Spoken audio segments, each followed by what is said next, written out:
Welcome back to Thinking Cap. My name is Benji, and in this one, it's my weekly series best FPL Captain. Last game week, we put Haaland as our top option, and he returned absolutely nothing. Let's see if we can bounce back in game week 9.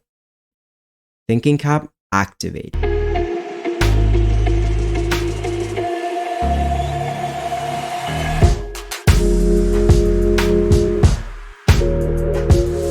Taking a look at how my rankings performed last week, and although Haaland was unsuccessful, we at least had Mo Salah in the second spot. Phil Foden did perform off the bench with that assist for the Stones winner. Congrats if you did go with him. Moving swiftly on to the Game Week 9 shortlist, and this week features two familiar faces, Foden and Haaland playing Southampton at home on Saturday. Cole Palmer picks up a spot. He's the only Sunday captaincy option, and Ollie Watkins earns a spot with Bournemouth at home. Let's touch on rest and recovery as well as expected minutes.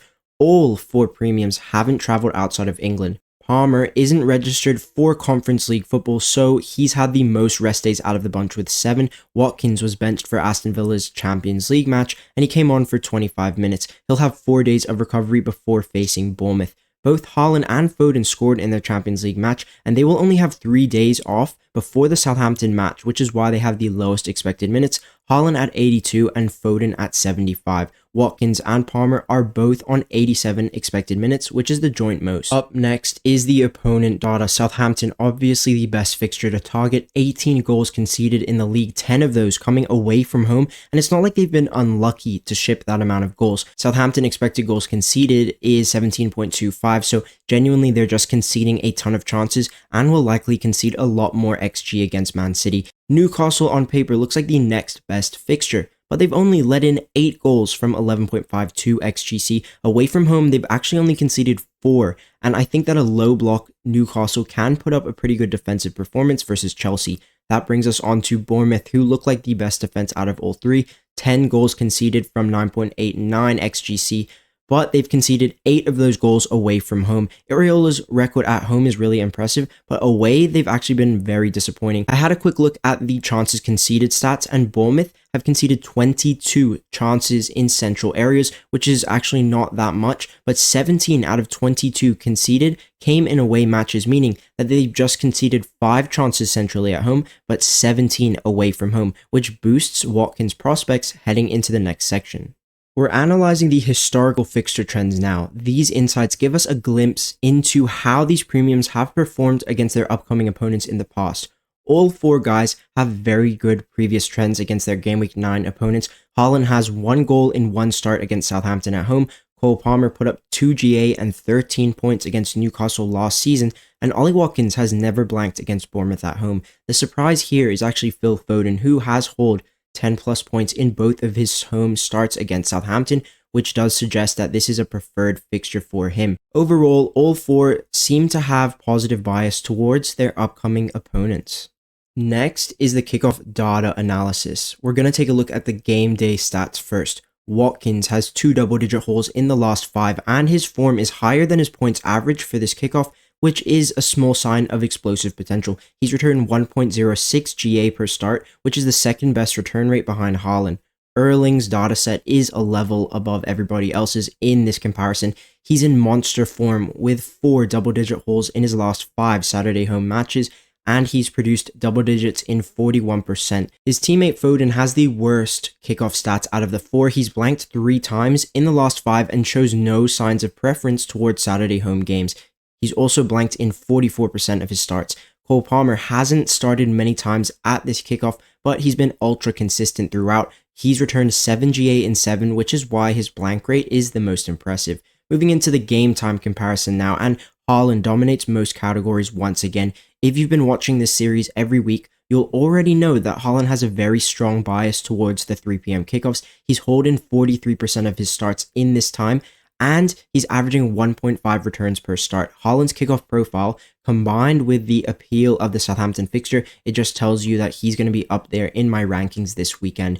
Watkins is the man with the second best return rate, very, very promising at 1.25. He's been ultra consistent in the 3 p.m.s at home. He's blanked 0 times in the last 5, and he's returned 1 goal involvement minimum in 80% of his games started at this kickoff, which is just insane reliability. This is very highly suggestive of one Watkins return, not necessarily suggestive of explosive points from Ollie, but his form is really strong. I could really see him taking that 8.2 up to the 10s after the Bournemouth game. Palmer, once again, really small sample size, only 5 starts at this kickoff, but the key point here is that he's been an ultra consistent asset like Watkins at this game time. No blanks in 5. Once again suggests that he could be a trustworthy player to hand the armband to. Foden is the exact opposite. Even though he's got the second best haul rate, he's also blanked the most and has the worst points average, which indicates to me that he's got no real positive bias towards this kickoff. There's explosive potential in there with Foden, but in a week where the fixtures are so good for the other 3 guys, I'm not too sure I'd be placing my armband here. It's time for the risk assessment. Haaland is the safest bet at just 20% risk. High ownership, great fixture, and plenty will triple captain, obviously because he's the lowest risk. He also offers the lowest gain potential as his FPL points are obviously very high owned. Foden offers the most explosivity. His kickoff data sets were concerning, but he's shown positive bias towards the Southampton fixture in the past, and not many people own him, so very few managers will have access to his points. But he's also the most risky captain this weekend, which is just because of his expected minutes. The other options have pretty good fixtures this week, so if he does get benched and comes on very late, you could be in some big trouble. Cole Palmer is the second safest captain, and that's just down to his overall ownership. He's the highest owned midfielder in the game currently. People won't have forgotten about the 25-pointer, and I expect him to be the second most captain player in Game Week 9. His potential for gain is pretty high. Obviously, he's Cole Palmer. It's at 82%, but nothing close to Foden because I do respect that Newcastle defense. I don't think it's going to be an easy fixture. And finally, Ollie Watkins. He's a little bit more risky than Palmer, but his kickoff data makes me trust him more. He's been so consistent in some of the categories, and I think Bournemouth have been pretty poor away from home, which is why Ollie's gain potential is at 85%. Before we get into the Game Week 9 captain rankings, you need to know that these rankings could change. Captaincy means we need to access and process the maximum amount of information so that we can make the best, most informed decision. And if there is any changes to my captaincy rankings, now that could be based on leaks, injuries, or press conference news. If new info does come out, I'll post the updated version on all social platforms before the final deadline. So make sure you're following at least one. If you don't hear anything, then obviously nothing has changed. Links to all of my socials are in the video description. Now, let's not waste another second. In third place, it is Cole Palmer. And honestly, it's not because I think he's a bad option. I think he's a pretty good captain option this week. I just think that his ceiling's a little bit lower than some of the other guys. Is playing against Newcastle, and although his data, it's not suggestive of, it suggests that he is a reliable captain basically, but it doesn't scream of explosive points. And I know Palmer's a pretty explosive asset, but I still take, obviously, my kickoff data pretty seriously. I'm under the belief that Newcastle's midfield pairing of Tonali and Bruno G, it's not easy to play against, I'll say that. And from last season, if you think about the 13 points that he got, it was from the right wing, and he was playing against left back Dan Burns, so I think that was a much better matchup for him. So I'm unsure whether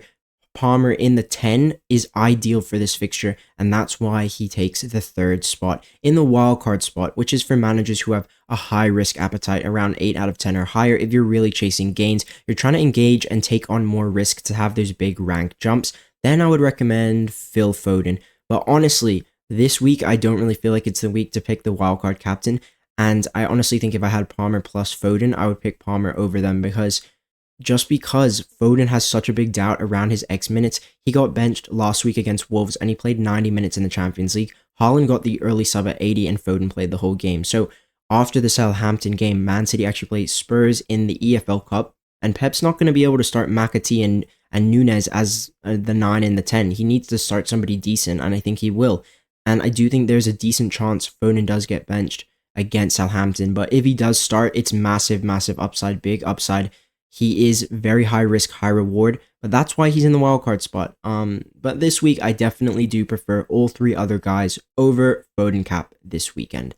Now for my best captain in Game Week 9, I think it is Haaland. Look, it's always going to be Haaland, and Watkins does take the second spot. Erling had a really good game in the Champions League, a brace, and he scored a crazy acrobatic goal. The Southampton fixture is just too good, and Haaland's stats indicate big potential for multiple returns, so Haaland is my favorite cap option this week. I'm backing him to bounce back from his mini dry spell. In terms of triple captain, I'm not a fan. No, De Bruyne does lower his point ceiling for me just enough to push me off using the chip. But if you've got a good gut feeling with it, then go for it. I don't mind. His kickoff stats are good, and the betting spreadsheets have this game at the highest goal projections we've seen out of any other game so far this season. So I wouldn't be surprised if Haaland smashes 3 returns in. Watkins now, I really like Watkins' cap this week. He got benched in the midweek in the Champions League, so he's pretty rested. And with that uptick in his X minutes, with the consistency in the 3 PMs, there's just no real major red flags with a Watkins cap. You've got some chance, you've got some potential for explosivity as well, and I do think Bournemouth are pretty shit on the road. They just lost to Leicester a couple of weeks ago, so I think Watkins is a superb captain with the expected minutes going to be higher than, at least we can predict it this week what he's going to get, and it should be a lot stronger than what he got last game week. So if I didn't have Haaland, I would captain Oliver Watkins. And that is it, guys, for my best captain video. If you did take some insight out of this one, then drop a like on the video. Let me know who you're captaining in the comment section down below. Drop a comment. It does help the video in the YouTube algorithm. And if you want a detailed breakdown on the best soccer replacements, if you want to access a full meta differential, and if you want some insight into what to do with your Arsenal defense, check out this banger right here. Peace.